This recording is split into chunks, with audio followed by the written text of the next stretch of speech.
Well, after working under the car the other day, taking the exhaust off, getting ready because I need to drop the tank, I realized I need better lighting under there. And I seen this on Amazon. It's just, I'm assuming, Chinese made NACHLED. Um, had excellent reviews, and it was, I don't forget how many percent off. But I figured I'm gonna give it a try. It's got a real strong magnet on it, and you can kind of position it a bunch of different ways and just kind of stick it wherever. Got a mount if you want to put it on a tripod. USB-C. Says it takes 4 hours to charge. 3 different settings. Low, which it's saying it lasts 12 hours. Medium says 4.5 hours. High, 3 hours. So that'd be your low, that'd be your medium, and that'd be your high. I haven't tested it out yet. I'm gonna be testing it out and see how it works out. It's very, very rugged feeling. Like it's seems like it probably could take a drop, like if it fell off the bottom of the car onto the garage floor. Other than that, it's nice and compact. I kind of like that too. When I was looking at it online, it was kind of looking bigger than this, and this is actually kind of really nice. It's got a little gauge on the back, shows you where your battery level's at. Also shows you while it's charging where your battery level's at. So that's kind of cool. So we'll see how it holds up. So I'm under the Lebaron, and I've got this NACHLED LED light stuck to the bottom of the trunk on the underside, and I'm gonna be getting ready to unplug some connections and lines here from the tank in preparation to get this tank dropped off so I can empty the old stale fuel out of it. This light right now is actually on the lowest setting, and it's actually working excellent. Like I like the tone of light that it puts out, and I could see everything perfect.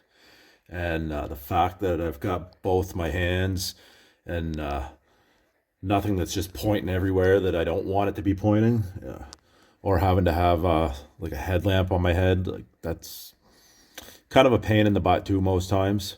So yeah, I'm gonna try this out and we'll see how she works. Yeah, so this light ain't too bad.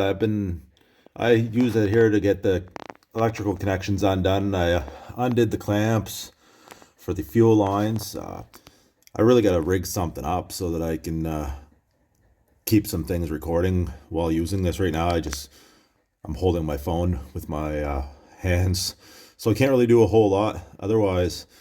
But yeah, before I pull those lines off, I suppose I should probably go up top and pop the cap off the filler neck. If there's any pressure or anything in it, kind of let that out so I don't get my eyeballs sprayed full of gasoline under here.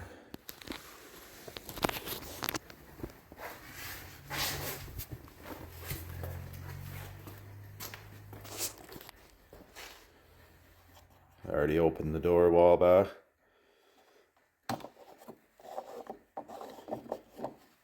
No pressure at all. The lowest setting right now. I suppose I'll turn it up and just kind of see a good demo here while we're actually in a dark spot. Okay, so there, that's off. That's low. That's medium. And that's high. Low is actually more than enough, especially what I'm used to. So that's kind of good.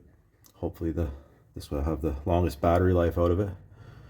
And I'm kind of thinking I might order a second. It'd be kind of nice just to have an extra one. I'm kind of thinking one would be good just to kind of use for this kind of stuff when I'm under the car, but I'd also like to have one for when I'm doing welding and stuff like that. And this way that one will be the one that'll probably be in terrible shape and take a beating, and then I'll have something that I can actually rely on too when I'm under the car just doing this kind of stuff. It's not too much not too hard on it. I've got all the screws out of the filler neck, so there's nothing left holding that in place. And I've also got the filler neck broke free in the gasket there that's in the tank. It's just kind of presses in. I do notice it has a bit of a crack in it on the bottom part there. So I don't know. I'll have to have a better look at it once I get the tank out. I got all the lines unhooked, electrical and fuel lines, and there was a vent line.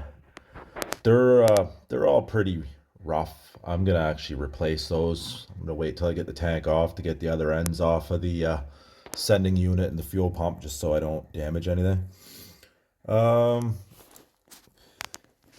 so now I've got this tank, and it's got a little bit over half a tank is what it's showing on the gauge, but I don't have a battery or anything hooked up. But I think these old Chryslers, the gauge just kind of stayed where it was once you turned it off. There's 14 inches in between these tank straps, so I need to figure out something that I can put that's going to be a large surface, probably about 12 inches wide, because I don't want to be over top of the tank straps and cause problems when I go to drop the tank. So I'm going to take some time to figure that out before I attempt to drop the tank. I did crack the nuts free on each one, wound them off a little bit and back on just one at a time, just to make sure everything was free. And everything's pretty well good to go. I just don't want to I don't want to get ready to drop the tank and just kind of have a mess. I want to kind of drop it nice and steady and be able to roll it out on my jack from the back here.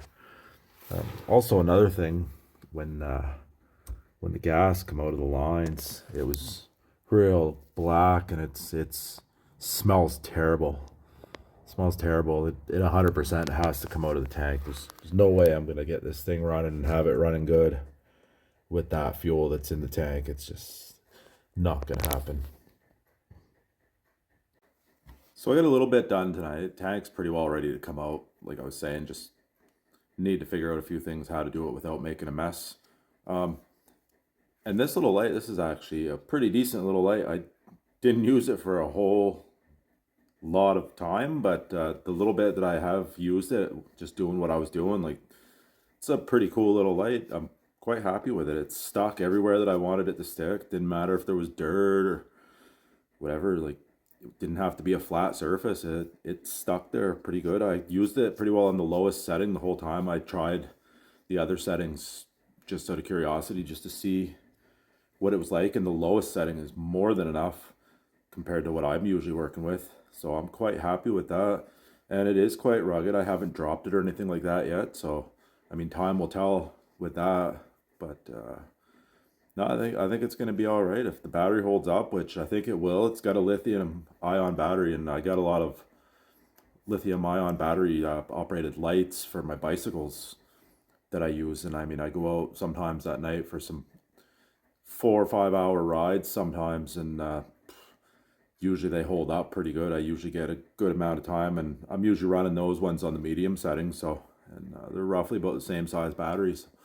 No, that's pretty good. I think I'm going to end up ordering a second one. As I was saying earlier, I'd like to have one that I can just kind of, it's probably going to take a beating because I'll use it for when I'm welding and stuff like that. So it's going to have burns and stuff like that on it. And then I'm going to have one that's mostly just going to be working under hood or under the car, which is going to be a little easier on it. And this way something that'll last. Anyway, yeah, pretty decent little light.